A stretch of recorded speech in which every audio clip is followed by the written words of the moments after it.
Salut les cours des bois et bienvenue dans cette nouvelle vidéo. Alors, il y a quelques temps de ça, j'avais fait une vidéo sur la viande séchée et l'épice que j'utilise, enfin le mélange d'épices que j'utilise, intéressait beaucoup de monde. Voilà, beaucoup de monde était intéressé par mon secret, entre guillemets. Donc là, je vous fais une vidéo complète sur la réalisation, proprement dit, de cette épice multifonction, parce qu'elle ne me sert pas qu'à faire sécher la viande, poisson ou autre, mais aussi à cuisiner, et ça sera la suite de cette vidéo. Donc pour commencer, on va commencer par les ingrédients. Alors, il vous faut un petit peu de cannelle, voilà, un petit peu de muscade, en poudre, je précise, de l'aneth, enfin, ça c'est mon petit côté gourmand on va dire, j'adore ce petit goût anisé, du poivre, voilà, du poivre gris, tout banal, un petit peu de sel de mer, voilà. Ensuite, dans ces assiettes, nous avons, alors ça vous le trouvez dans toutes les grandes surfaces, vous savez, c'est ce genre de petit, récipient. Donc là, c'est la persillade, oignon et persil, des herbes de Provence, romarin, thym, laurier, etc. Voilà. Alors ici, ça c'est un peu plus compliqué à trouver. Moi j'ai la chance voilà, de pouvoir en trouver dans un magasin. C'est de la tomate en poudre, voilà, qui sert principalement à faire par exemple les sauces barbecue, les sauces Tex-Mex et tout ça pour ceux qui connaissent. Voilà, les sauces un peu épicées. C'est un mélange de tomates, de piment et quelques herbes genre coriandre. Voilà, par exemple. Alors celle-là aussi, ça c'est un petit mélange perso, voilà, que je fais à l'avance. J'en ai toujours pas mal à l'avance. C'est un mélange de curry, coriandre, quelques herbes de Provence comme vous avez vu précédemment. Voilà. Et ça donne cette couleur un petit peu oxydée, on va dire. Voilà. Donc c'est très simple. Alors là, il y a exactement les proportions, je vais vous le donner quand même. Pardon, je cherche mon papier.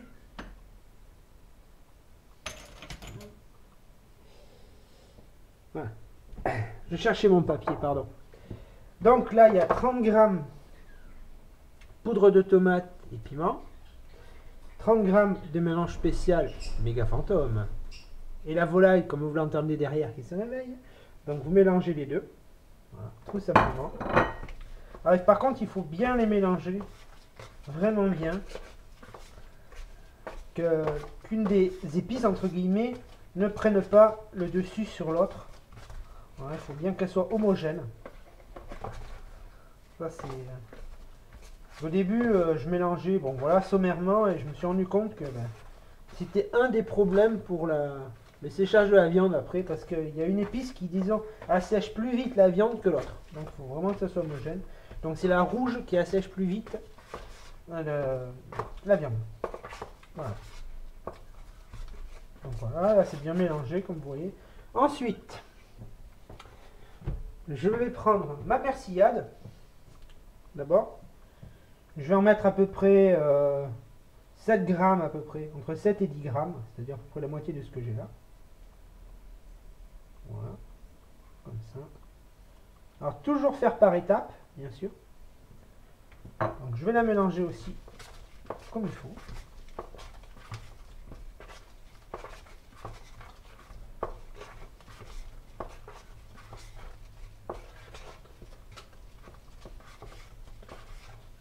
Voilà. Ensuite, en herbe de Provence, il ne faut pas en mettre de trop. Donc là, je vais prendre une cuillère qui est ici. Donc généralement, je mets à peu près une cuillère à café d'herbe de Provence. Allez, je suis paradin aujourd'hui. Je vais en mettre une et demie. Voilà, faut pas vraiment en mettre de trop parce qu'après, voilà, on mélange. Vous voyez, c'est relativement facile à préparer.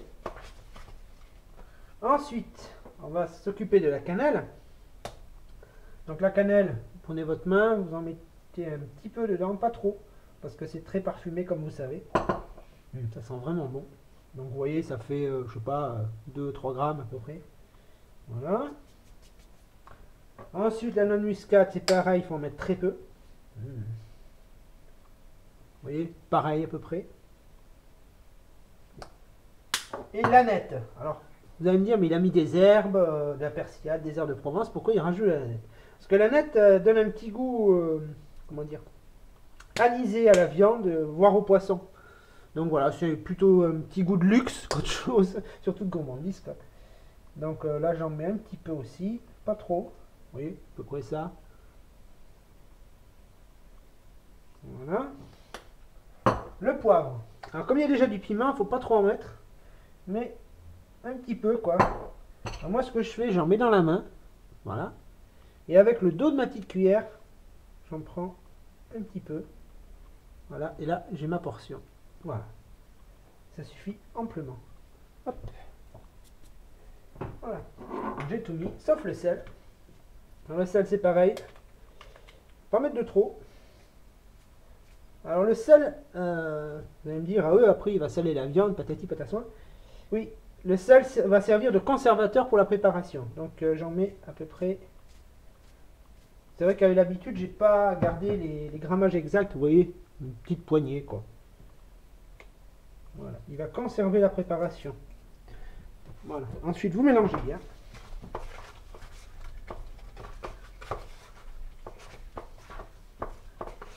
Et voilà. C'est prêt. Alors moi, un truc que je fais souvent, c'est que je goûte. Yo.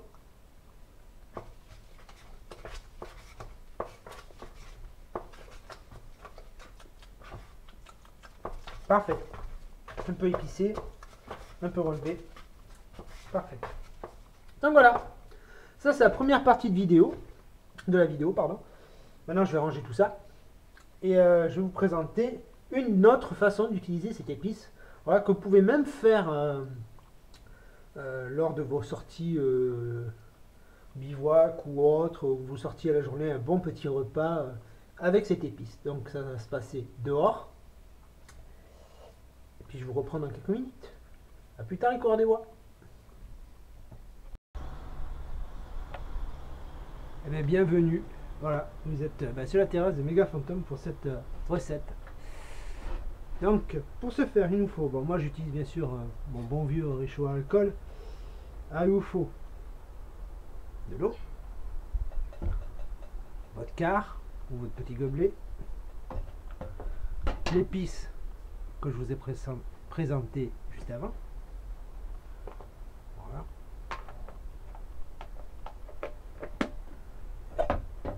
Votre popote avec son couvercle bien sûr. Et la pince. Voilà. La viande aujourd'hui, ben, ça sera du poulet. Voilà. Ça c'est facile à transporter, ça prend pas beaucoup de place pour un repas, voilà. Une sortie d'une journée, un bon repas, une cuisse de poulet. Donc là je vais finir de remplir mon réchaud à alcool.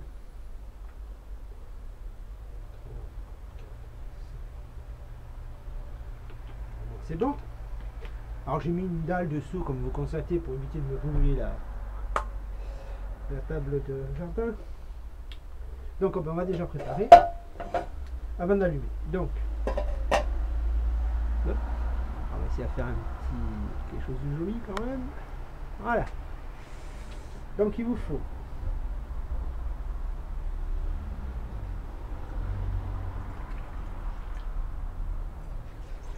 un,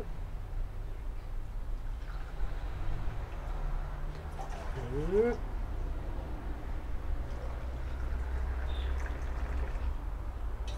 3. Voilà, 3 gobelets d'eau. Ensuite,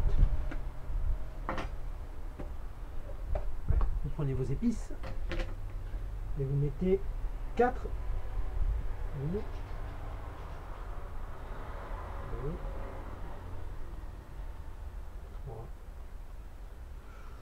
3, allez, 3 et demi, allez. Parce que celle-là, c'est celle que je viens de vous faire tout à l'heure, elle est toute fraîche, donc bien piquante. Alors déjà ça, on va le monter en ébullition. Hop. Alors, pour ce faire, je vais allumer mon réchaud. On fait trempette la vanille, on allume.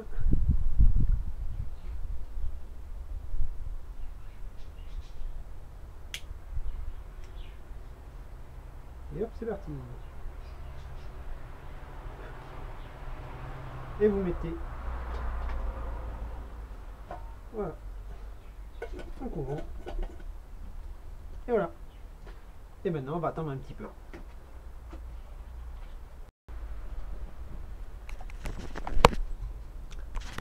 Bon, ben maintenant, on va aller voir si ça a bien infusé nos petites herbes. Ouais, parfait. L'eau est bien colorée. Ça sent bien bon. On met un petit peu. Voilà. Là maintenant, il n'y a plus qu'à mettre la cuisse de poulet dans ce petit potage.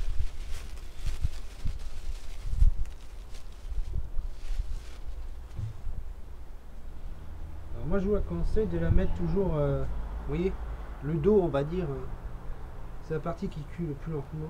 Voilà. Maintenant, il ne reste plus qu'à la laisser cuire tranquillote. Et je vous reprends juste après pour vous montrer la présentation et le résultat final.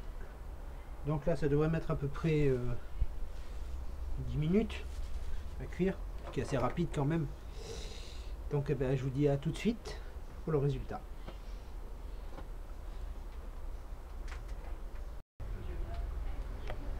Donc le poulet est cuit, comme vous le constatez, bien cuit. Il manquait les légumes, donc voilà, des petites pâtes chinoises. Beaucoup en amènent sur les bivouacs et tout ça, parce que c'est léger et c'est nourrissant. Donc j'ai décidé d'en faire quelques-unes. Voilà, pour agrémenter ce très bon poulet. Alors je vais juste les faire un petit peu cuire, sans plus, parce que je les ai mis un peu al dente. Voilà. J'aime pas qu'elles soient trop collantes et tout, juste qu'elles soient un petit peu... voilà. On va les faire tourner un petit peu là.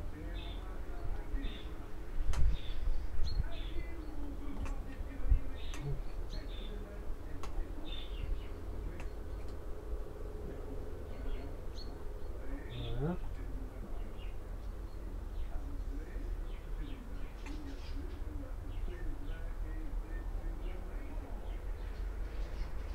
Voilà.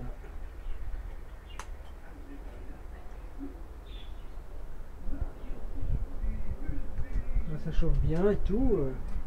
Bien me régaler quoi. J'espère que ça vous ouvre l'appétit aussi.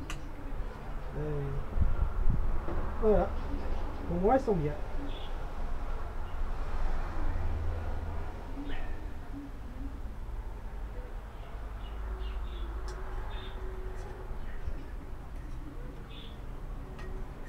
Et avec ça, un petit pain aux noisettes, un petit pain banni tout simple, traditionnel. Voilà un bon repas, facile à faire lors d'une sortie. Ça prend un quart d'heure. Puis là, comme moi je suis un petit peu gourmand, je vais prendre un petit peu de jus, le verser un petit peu sur mon poulet. Voilà. Là, je vais bien me régaler. Alors, ce qu'il y a de bien avec cette recette, c'est que là, vous avez l'entrée. Bon, c'est meilleur l'hiver quand il fait bien froid. Vous avez la soupe, le potage, la viande, le légume. Il manque quelque chose quand même. Ah bah oui, je suis là.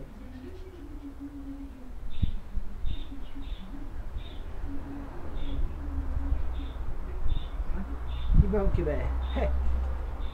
le couteau, la fourchette et de savourer. Donc voilà. Alors sur ce, les cours des bois, je vais vous laisser en vous rappelant qu'en dessous là, il y a le lien de la page du site bushcraft, passionbushcraft.fr, voilà. Le site créé par Kiyo et Kiyonyoki et moi-même. Déjà pas mal de monde dessus, donc voilà, et au forum il y a de bons sujets qui ont été lancés. Donc voilà, donc au passage je salue par exemple Phil, voilà, le jeune bushcrafter aussi, et puis tous les autres, voilà, Orval JP, Charles Bushcraft et tous les autres qui viennent sur le site. Et je les remercie de leur visite et puis j'espère qu'on aura de plus en plus de monde.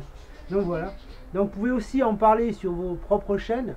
Voilà, juste vous mettez juste le lien voilà, du site ou le lien de la page YouTube de passionbushcraft.fr où il y a tous les tutos pour pouvoir utiliser au mieux le site. C'est vrai que ça serait sympa de nous faire un petit peu de pub. Donc voilà.